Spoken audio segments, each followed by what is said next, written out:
안녕하십니까, 김준형입니다. 오늘은 경기도 화성시 남양읍에 위치한 상가주택 경매물건 소개해 드리겠습니다. 1층은 상가로 구성이 되어 있고요. 2층부터는 주택으로 된 용도의 상가주택 건물입니다. 위반 건축물로 등재가 되어 있는데요. 제 판단으로는 미비한 위반 사항이라 대출에는 큰 영향을 미치지 않을 것으로 예상이 됩니다. 어떤 게 위반 건축물인지, 수익률은 어떠한지 저와 함께 알아보도록 하겠습니다. 네, 오늘 검토하는 상가주택의 모습입니다. 토지의 면적은 103평 정도 되는 물건이고요. 건물의 면적은 227평입니다. 1층은 상가로 운영되고 있고요. 2층, 3층, 4층은 주거로 운영이 되고 있는데 2층하고 3층은 3룸 두 가구로 되어 있고요. 4층은 주인 단독 세대로 되어 있습니다. 1층에서 현재 소유자분이 장사를 하는 것으로 보여지는데요. 지금 건축물 대장을 보면 위반 건축물로 등재가 되어 있습니다. 저기 앞에 보이는 저 부분도 무단으로 중축이 된 것 같고요.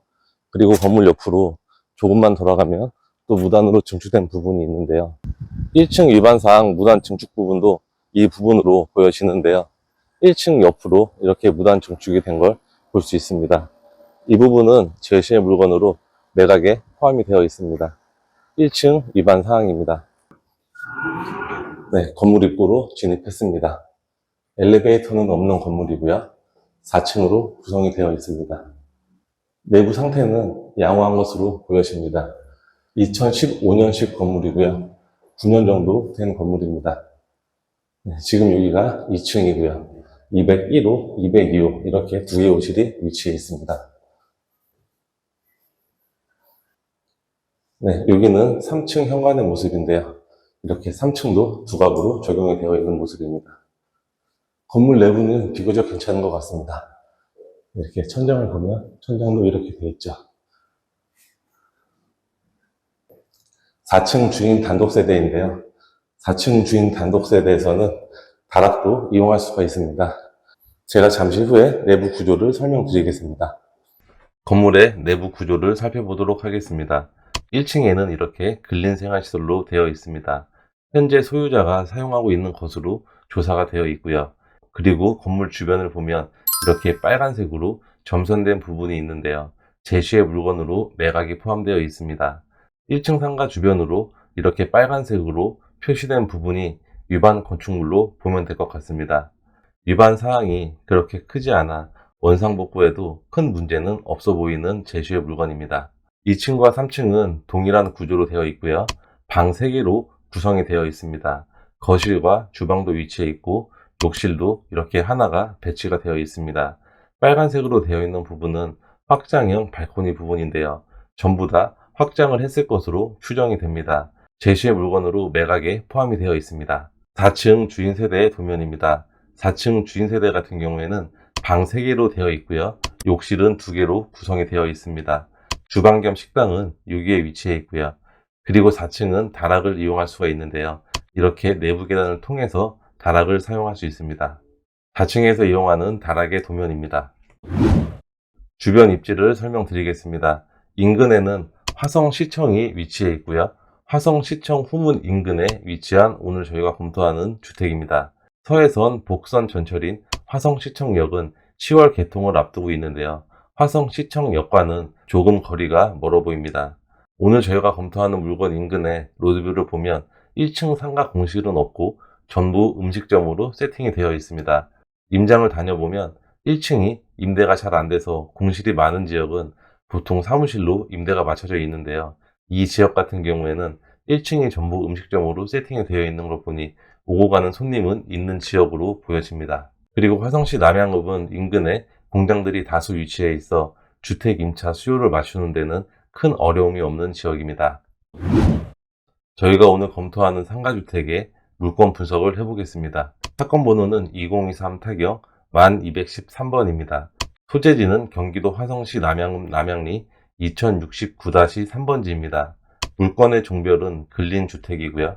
토지의 면적은 103평, 건물의 면적은 222평 정도 되는 물건입니다. 경매의 구분은 임의 경매라고 작성이 되어 있고요. 감정가는 17억 정도의 감정평가가 되었습니다. 최저가는 11억 9천만 원 정도에 진행이 되는 물건입니다. 입찰기일은 2024년 10월 8일입니다. 임차인 현황을 보겠습니다. 임차인은 전부 전세로 세팅이 되어 있고 임차인은 총 7명으로 신고가 되어 있는데요. 임차인 전원 대항력 없어 낙찰자가 인수할 권리는 없는 물건입니다. 등기부등본을 보도록 하겠습니다. 근저당권자인 은행이 말소 기준 권리로 이하 전부 소멸되는 물건입니다. 낙찰자가 인수할 권리는 없는 물건이고요. 토지의 등기부등본도 특별한 내용은 없습니다. 디스코로 실거래 시세를 보겠습니다. 오늘 저희가 검토하는 주택 인근에 실거래 사례는 없는 현황이고요. 네이버 부동산 매물을 봐도 인근에는 매물이 등록되어 있지 않습니다. 오늘 물건에 관심이 있는 분은 인근의 중개사무소를 방문해서 시세 조사를 꼼꼼하게 해야 될 것으로 보여집니다. 그리고 인근의 월세 시세를 보도록 하겠습니다. 오늘 저희가 검토하는 평형과 유사한 평형의 매물이 보증금 1,000만원에 월세 80만원으로 등록이 되어 있는데요. 1룸 월세 같은 경우에는 보증금 1,000만원에 월세 80만원으로 보면 될 것 같습니다. 주인 세대의 경우에는 인근에 유사한 매물이 등록되어 있지 않아서 보증금 1,000만원에 월세 90만원으로 반영을 하였습니다. 1층 상가 같은 경우에는 보증금 2,000만원에 월세 160만원에 매물이 등록이 되어 있는데요. 오늘 보는 물건 인근에 나와 있는 물건이고 권리금도 4,000만원이 붙어 있는 물건입니다. 임대료를 정리해 보겠습니다. 2층, 3층, 3룸 4개에 보증금 4,000만원에 월세 320만원, 주인 세대 3룸은 복층 구조로 보증금 1,000만원에 월세 90만원, 1층 상가 같은 경우에는 보증금 2,000만원에 월세 160만원으로 예상을 하였습니다. 이렇게 되면 총 임대료의 합은 보증금 6,000만원에 월세는 570만원입니다. 최저가 기준으로 수익률은 6% 정도 나오는 물건이고요. 대출 레버리지를 활용하면 수익률은 10% 중반대까지 나올 수 있는 물건입니다. 오늘 저희가 소개해드린 물건을 정리를 해보겠습니다. 첫 번째는 1층 상가 공실에 대한 걱정은 없을 것 같은 물건이고요. 두 번째는 위반 건축물로 등재가 되어 있지만 1층 상가 일부 위반 사항으로 원성 복구에는 큰 어려움이 없을 것으로 보여지고요. 위반 사항이 경미하기 때문에 대출에도 큰 문제는 없을 것으로 보여집니다. 세 번째는 오늘 보는 건물 같은 경우에는 인근의 매매 사례가 없기 때문에 시세 조사를 꼼꼼하게 해야 되고요. 입찰가를 너무 높게 산정하는 것은 금물입니다. 오늘 제 영상이 도움이 되셨다면 구독과 좋아요 부탁드리고요. 다음 영상에서 만나 뵙겠습니다. 감사합니다.